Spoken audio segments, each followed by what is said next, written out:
Well, for more, we can speak to France 24's James André, who joins us from the Malian capital. James, what more are you hearing about that roadside explosion? Now, what we're hearing here is that indeed these soldiers, 4 of them were injured, as you said. One of them is in a critical condition. He has been evacuated, well, they've all been evacuated to Gao, which is the largest French base here in northern Mali, where about 1,000 men are stationed. And there, of course, there is a hospital for the French military, and he's been operated there.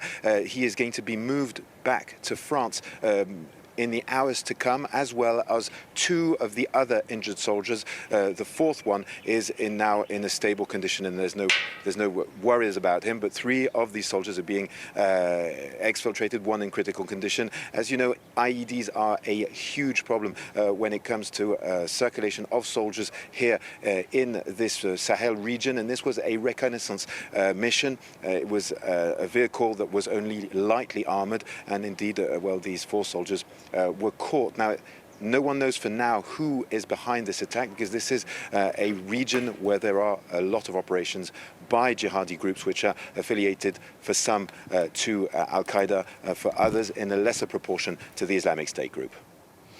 Yeah, and James, where you are in Mali, I mean, the ruling junta is clearly getting pretty angry at those regional sanctions imposed by ECOWAS.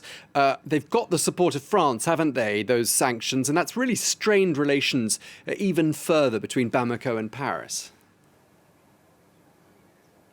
Yes, absolutely. Relations between Bamako and Paris are a very complicated sticking point, with France having given a certain amount of red lines. These red lines have now all been crossed, according to the French. Indeed, they had said that they wanted a rapid transition, and indeed, this is what triggered the sanctions. The junta had said they were going to wait till 2026 to hold elections, but there's also the arrival that's been documented by the French of a contingent of Russian paramilitary forces from Wagner, and that is something which is making things very complicated on the ground here. Now, what the junta is doing right now is that they have a diplomatic offensive, a counter-offensive, if you will, that is ongoing. The Foreign Affairs Minister Abdoulaye Diop is on a tour of the region. He's been to Guinea already. He is speaking also to the Mauritanians, and this evening he is expected in Algiers to try and break this blocus that is now hitting the country, with everybody very worried here. So indeed, there has been a slight hike in prices,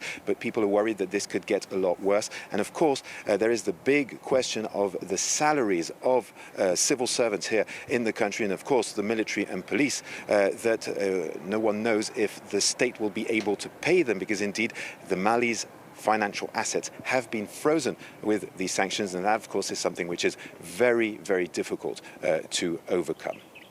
OK, well, thank you very much indeed for bringing us up to speed. France 24's James André in Bamako. Thank you.